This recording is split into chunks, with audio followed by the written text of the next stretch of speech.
और इसीलिए मास्क पहनना बहुत जरूरी है। न्यूज़ 18 भी आपसे अपील करता है कि आप मास्क जरूर पहनें। प्रधानमंत्री नरेंद्र मोदी ने भी कहा है कि आप मास्क जरूर पहनें। कोरोना से लड़ाई में ये मास्क ही इस वक्त सबसे बड़ा हथियार है और इसीलिए नेताओं से भी अपील है कि वो अपनी सभाओं में और रैलियों में मास्क जरूर पहनें और लोगों को भी मास्क पहनने के लिए जरूर कहें।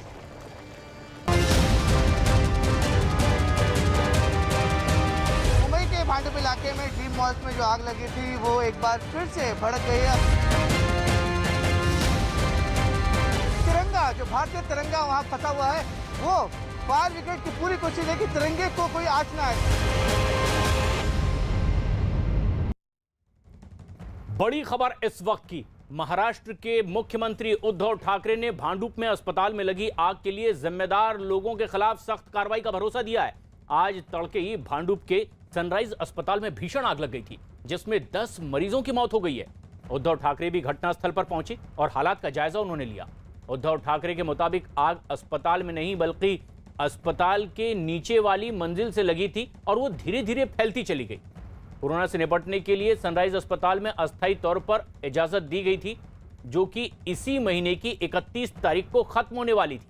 अस्पताल में 78 लोग भर्ती भी थे, जिनमें से 10 हादसे की वजह से इनकी मौत हो चुकी है। बाकी लोगों को सुरक्षित बचा लिया गया। इनमें से कुछ मरीजों को तो दूसरे अस्पताल में भर्ती करवाया गया है, जबकि कुछ मरीज अपने घर में क्वारंटीन हो गए। हादसा हुआ, दुर्घटना हुई। पिछले 1 साल से हम कोरोना से लड़ रहे हैं। पिछले साल जब कोरोना की शुरुआत हुई तो बेड्स नहीं मिल रहे थे, ऑक्सीजन नहीं मिल रहा था, वेंटिलेटर्स नहीं मिल रहे थे। इसलिए हम सारे लोगों ने इकट्ठा होकर कोरोना के साथ लड़ाई करने की शुरुआत की। और लड़ाई करने के लिए आपको ये भी पता है कि जहां भी जरूरत थी वहां हमने टेम्पररी हॉस्पिटल्स के लिए इजाजत दी, क्योंकि देनी पड़ी। फील्ड हॉस्पिटल्स हो या और कौन से हॉल्स हो, वहाँ हॉस्पिटल के लिए इजाजत देनी पड़ी। वैसी एक टेम्पररी परमिशन इस हॉस्पिटल को दी गई थी। आने वाले 31 तारीख को वो समाप्त होने वाली थी, लेकिन अब आज तारीख 25-26 है, 2-4 दिन पहले दुर्घटना हो गई। एक बात मैं जरूर कहूंगा कि अगर इसमें कुछ किसी की गलती होगी या कुछ भी अनदेखी होगी तो कार्रवाई जरूर होगी। और अभिषेक पांडे हमारे सहयोगी इस वक्त हमसे सीधे जुड़ रहे हैं। अभिषेक, क्या बातें और यहां मुख्यमंत्री ने पहुंचने के बाद कही है? देखिए, मुख्यमंत्री ने तमाम सारी बातें कही हैं कि जो भी इसमें दोषी होगा उस पर कार्रवाई होगी। लेकिन मेरे साथ यहाँ पर भाई जगताप हैं, मुंबई कांग्रेस के अध्यक्ष हैं। भाई, आप लोगों का डेलीगेशन यहाँ देखने के लिए पहुंचा। क्या मानते हैं कि बीएमसी ने सही में इसको परमिशन देते समय सारे नियम शर्तें देखी और उसके बाद ही परमिशन दिया? बिल्कुल, और मानते भी है। और जिस तरह के हालात हम देख रहे हैं, एक अस्पताल अगर आप शुरू करते हैं, एक रेस्टोरेंट शुरू करते हैं, तो उसको एग्जिट होना चाहिए, इमरजेंसी एग्जिट। इतना बड़ा अस्पताल आप चला रहे हैं, 78 लोगों की वहाँ ये हो रही है, ट्रीटमेंट हो रही है। और जो मैंने कहा, ये आपको बता दूँ, ये उसका एग्जिट है, ये इमरजेंसी एग्जिट है, जहाँ कूड़ा पड़ा हुआ है सारा। तो कैसे परमिशन आपने दी? लापरवाही बीएमसी की है। लापरवाही है, और इसलिए हम मांग कर रहे हैं यहाँ के जो बीएमसी के अधिकारी हैं, जो अधिकारियों का संबंध किसी भी अस्पताल हो, किसी की सुरक्षा से हो, उन सारे लोगों को जिम्मेदार पकड़ के, और ये जो मालिक है एसडीएल का, उसके ऊपर मर्डर केस, उनकी बेटी जो ये अस्पताल चला रही है उनके ऊपर भी मर्डर केस। भाई एक सवाल ये है कि कुछ दिन पहले आपने खुद मुद्दा उठाया था, बीएमसी कमिश्नर से मुलाकात की थी, मॉल में लापरवाही बढ़ती जा रही है। अभी आज की जो घटना है, 10 लोगों की जान गई है, कौन जिम्मेदार मानते हैं इसको? पूरी तरह मैं इसको जिम्मेदार, या ये मॉल की बहुत सारी कथाएं हैं, आपने सुनी होगी सुबह से। ना इनके इस मॉल में पानी है, ना मूलभूत सुविधा है, ये उनकी समस्या है ही। तो मेरा सवाल है कि जब मूलभूत सुविधा नहीं है तो आपने परमिशन कैसे दी अस्पताल खोलने में? क्योंकि स्थानिक लोगों का बहुत विरोध रहा, स्थानिक लोगों ने हमेशा विरोध किया है। बावजूद के इसके ये सारे नियम ताक पे रख के जिन अधिकारियों ने इसको परमिशन दी, उनके ऊपर कार्रवाई होनी चाहिए, चाहे वो कॉरपोरेशन के अधिकारी हो, चाहे वो और किसी भी इसके अधिकारी हो, किसी ये सेक्शन के अधिकारी हो, किसी डिपार्टमेंट के अधिकारी हो, उनके ऊपर कार्रवाई होनी चाहिए। और वो कार्रवाई 10 लोगों की जब जाने गई है तो उनके ऊपर मर्डर केस दायर होनी चाहिए। और जो मालिक है और उनकी बेटी है जो हॉस्पिटल चला रही, उनके ऊपर भी मर्डर का केस दायर होना चाहिए। बिल्कुल, यहाँ पर भाई जगताप जो मुंबई के अध्यक्ष है वो कह रहे हैं कि भले ही राज्य में सरकार उनके साथ बना रहे हैं शिवसेना के, लेकिन यहाँ पर लापरवाही जो हुई है इसके लिए मर्डर केस दाखिल होना चाहिए, क्योंकि जिस तरीके की लापरवाही बरती गई है। अगर मैं तस्वीरें प्रशांत आपको दिखाऊं तो यहाँ तस्वीरें देखिए, ये अभी भी आग धुआं उड़ रहा है। आप देखिए कि यहाँ पर लगातार भले कोशिशें चल रही हैं बीएमसी की किसको बुझाया जाए, लेकिन धुआं अभी भी आपको दिखाई पड़ रहा है। उससे आप अंदाजा लगा सकते हैं कि किस तरीके से यहाँ पर अभी भी फायर ब्रिगेड कर्मी मशक्कत झेल रहे हैं, क्योंकि इस पूरे मॉल में लापरवाही बरती गई है। एग्जिट एंट्री पॉइंट को छोड़ करके जो फायर ब्रिगेड की तरफ से एनओसी ली जानी थी वो एनओसी भी नहीं ली गई है। और कांग्रेस के चरणजीत सिंह सप्रा हमारे साथ हैं। आप बताइए कि आप लोग यहाँ पहुँचे, क्या लापरवाही देख रहे हैं? लापरवाही ज़्यादा नज़र आ रही है। यहाँ पर लोगों के मतलब इनका प्रॉपर्टी टैक्स भी नहीं भरा था, बहुत सा इलीगैलिटी था।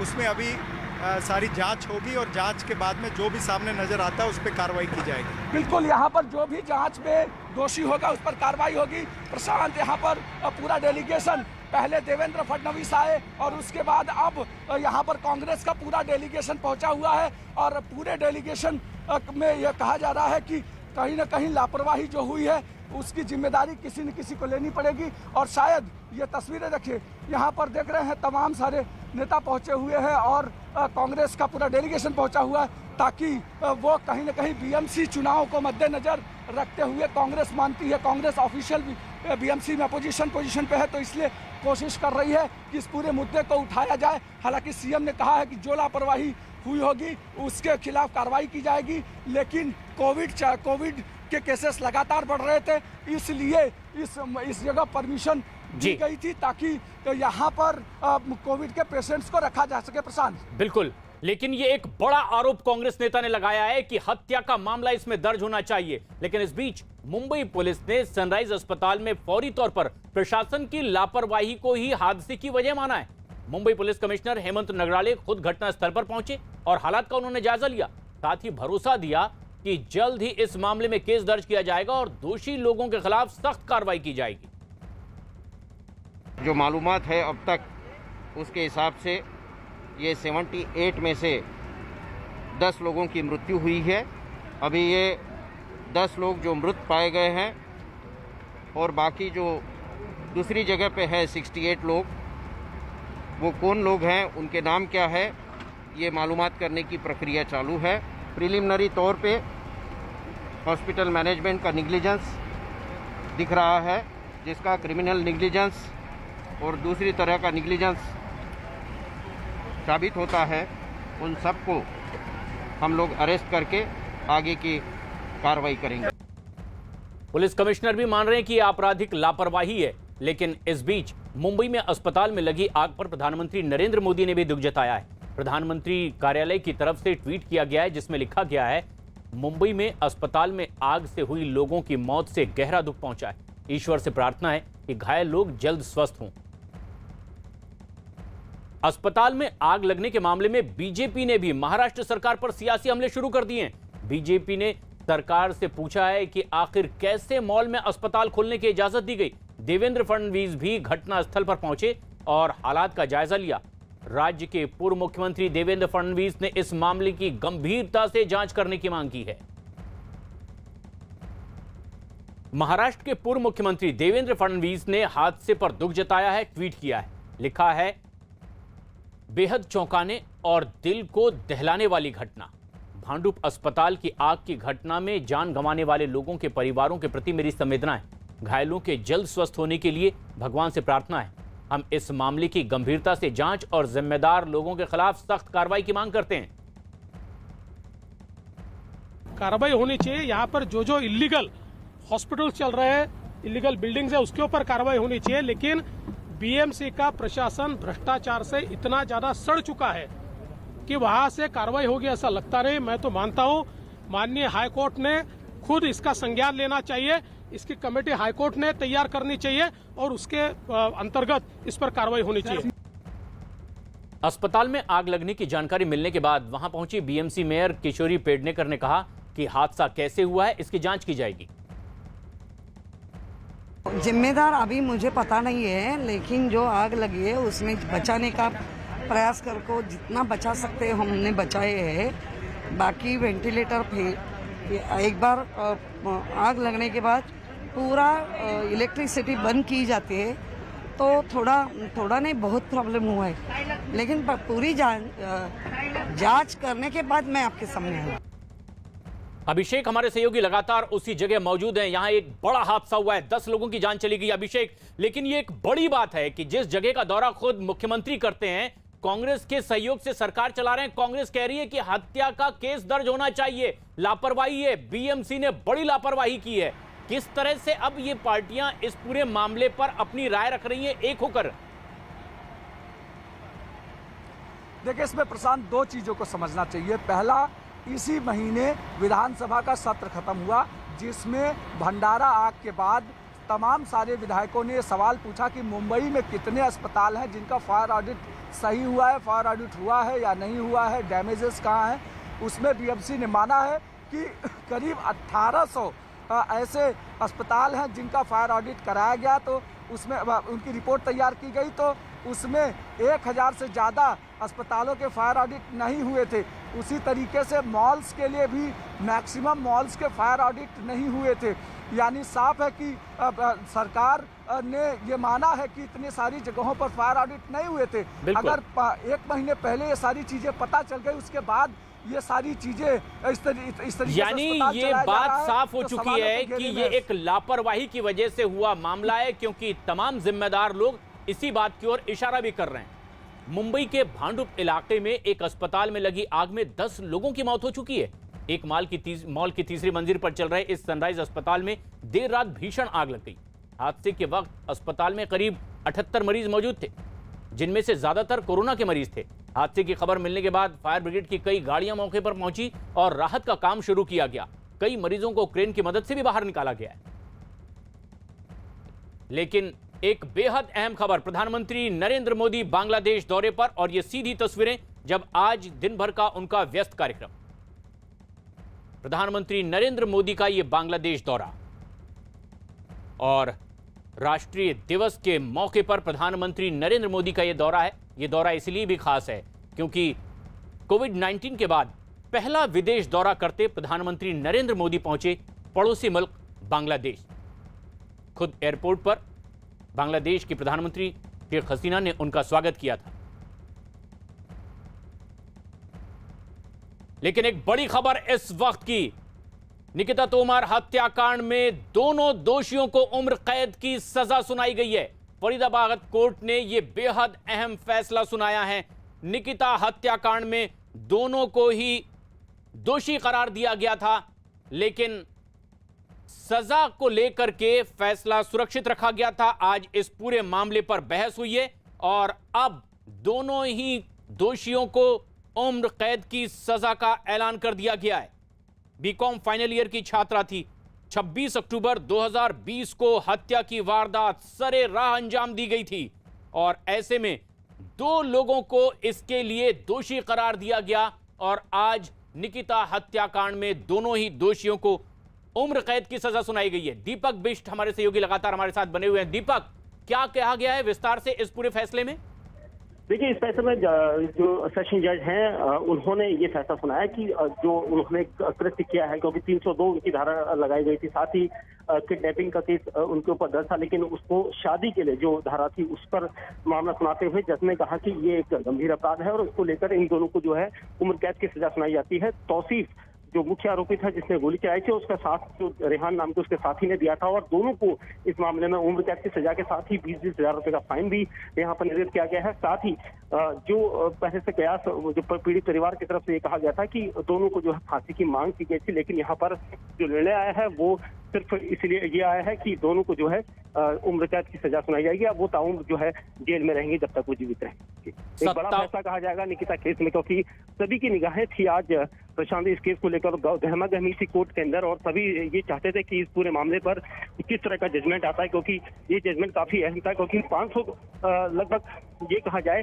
कि 151 दिन में ये फैसला आया है, क्योंकि फास्ट ट्रैक कोर्ट में ये मामला था और उसके बाद फास्ट ट्रैक कोर्ट के बाद इस मामले को सुना जाना, और उसके बाद जो गवाह थे, जो सब कुछ एविडेंस थे, वो सब पेश किए गए थे।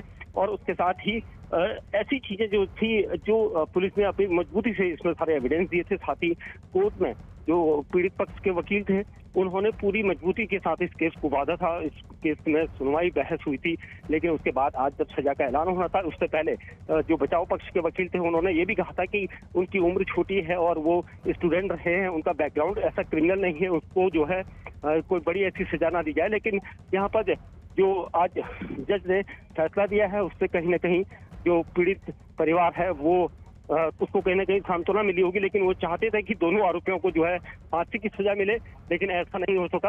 अब ये देखना होगा कि अब आगे की रणनीति उनकी क्या रही, क्या वो उनको फांसी पर सजा पाने के लिए या देने के लिए कुछ आगे की रणनीति उनकी रहती है या नहीं रहती है। लेकिन ये कंफर्म हो चुका है कि दोनों आरोपियों जो है, जो दोषी बनाए गए थे, उन दोनों दोषियों को जो सजा है अब वो उम्र कैद जो है जेल में काटेंगे। तौफीक और रेहान को उम्र कैद का ऐलान कोर्ट ने कर दिया है, सजा का ऐलान करते हुए। लेकिन दीपक, सबसे अहम सवाल यह है, क्या दोनों पक्ष की ओर से रिएक्शन आए हैं? जो पीड़ित पक्ष सजाए मौत की मांग कर रहा था, क्या वो इससे संतुष्ट है, अब ऊपर वाली कोर्ट में अपील की बात नहीं कह रहे, या फिर जिन्हें यह सजा सुनाई गई है उनके वकील का कोई रिएक्शन?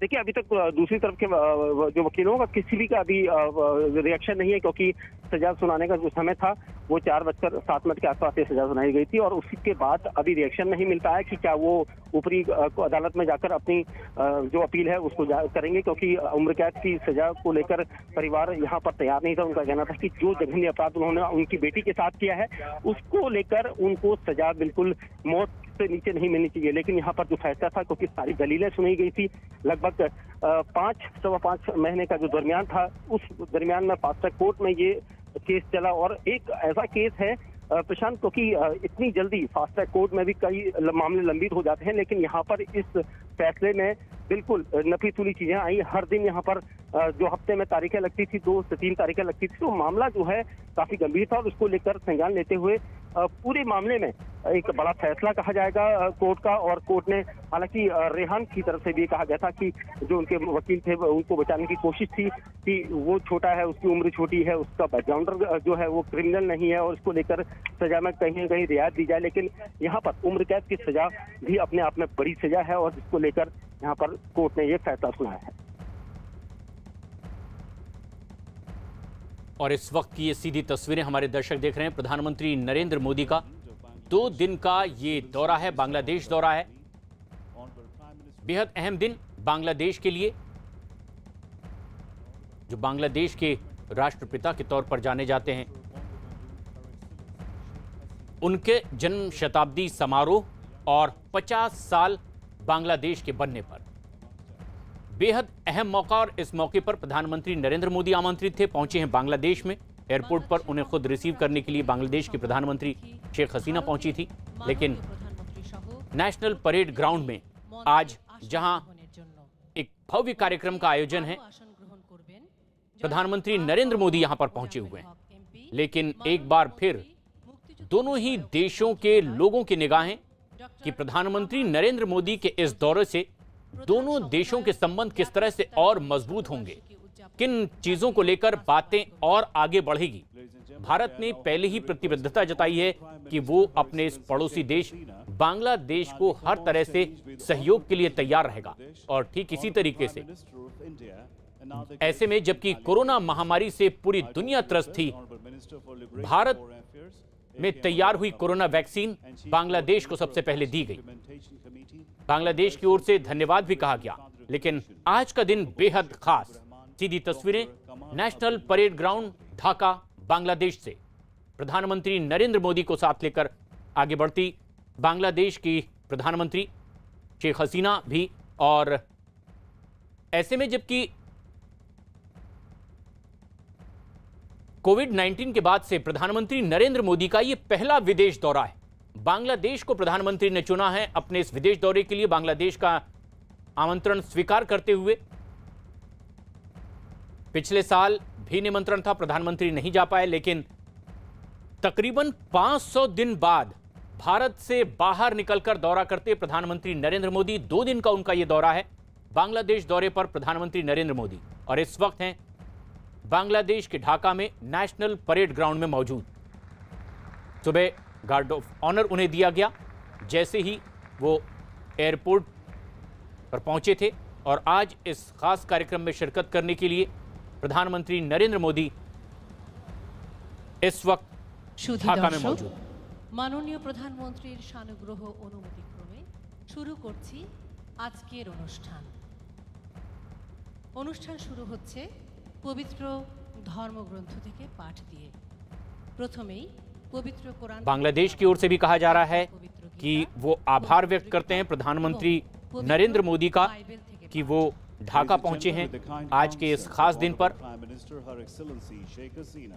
ढाका में प्रधानमंत्री नरेंद्र मोदी की बांग्लादेश के विदेश मंत्री अब्दुल मोमिन के साथ भी एक खास बैठक हुई है और द्विपक्षीय कई अहम मुद्दों पर बातचीत हुई है। लेकिन भारत ने एक बार फिर अपनी प्रतिबद्धता जताई है कि वो अपने पड़ोसी मुल्क की मानवता के नाते हर संभव मदद लगातार करता रहेगा। कोरोना शुरू होने के बाद प्रधानमंत्री नरेंद्र मोदी का ये पहला विदेश दौरा है। 2 दिन के बांग्लादेश दौरे पर प्रधानमंत्री नरेंद्र मोदी पहुंचे हैं, लेकिन आज राष्ट्रीय शहीद स्मारक का दौरा भी उन्होंने किया, जो राजधानी से तकरीबन 35 किलोमीटर बाहर है। और पहले ऐसे राष्ट्राध्यक्ष राजधानी से बाहर भी पहुंचे। ढाका के सावर में राष्ट्रीय शहीद स्मारक का दौरा उन्होंने किया, वृक्षारोपण प्रधानमंत्री ने किया था। वहां की विजिटर बुक में अपनी बात भी उन्होंने अंकित की और प्रधानमंत्री नरेंद्र मोदी, जिन्होंने पहले ही ट्वीट करके उत्साह जताया था इस दौरे को लेकर, नेशनल परेड ग्राउंड में इस वक्त बांग्लादेश में।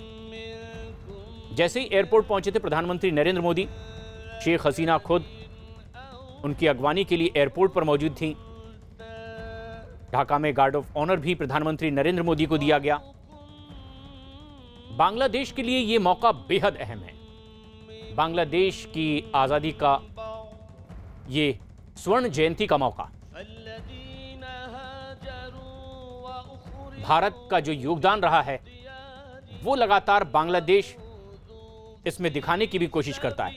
और आज जबकि बंगबंधु शेख मुजीबुर रहमान की जन्मशती का भी मौका है और बांग्लादेश की आज़ादी का ये स्वर्ण जयंती का कार्यक्रम, और इस खास कार्यक्रम में शिरकत करने प्रधानमंत्री नरेंद्र मोदी ने बांग्लादेश का निमंत्रण स्वीकार किया और इस वक्त हैं बांग्लादेश के ढाका में नेशनल परेड ग्राउंड में खुद प्रधानमंत्री नरेंद्र मोदी।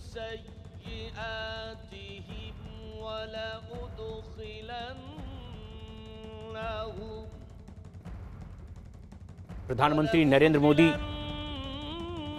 बांग्लादेश की मुक्ति संग्राम से मुक्ति योद्धाओं से भी उन्होंने मुलाकात की है, जो उस संघर्ष में शामिल रहे हैं, जिनका उसमें योगदान रहा है। खास बात यह है कि दाऊदी बोहरा समुदाय के लोगों से भी प्रधानमंत्री नरेंद्र मोदी ने बांग्लादेश के इस दौरे के पहले दिन ही मुलाकात भी की है। दाऊदी बोहरा समुदाय के लोगों ने भी ढाका में प्रधानमंत्री का बेहद गर्मजोशी के साथ स्वागत किया। पारंपरिक तरीके से प्रधानमंत्री नरेंद्र मोदी का यहां स्वागत किया जा रहा है और बांग्लादेश के गठन आजादी की ये स्वर्ण जयंती का मौका है। प्रधानमंत्री नरेंद्र मोदी मुख्य अतिथि के तौर पर आमंत्रित हैं, लेकिन बांग्लादेश में दाऊदी बोहरा समुदाय के लोगों से भी प्रधानमंत्री नरेंद्र मोदी की आज मुलाकात हुई थी।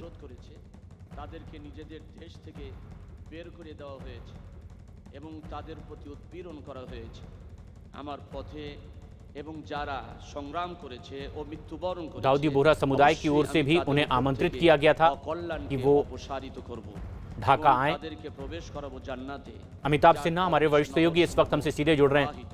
अमिताभ, ये जो तस्वीरें हैं, भारत बांग्लादेश दोनों ही देशों के लोगों को किस तरह का संदेश आज देती एक बार फिर नजर आएगी?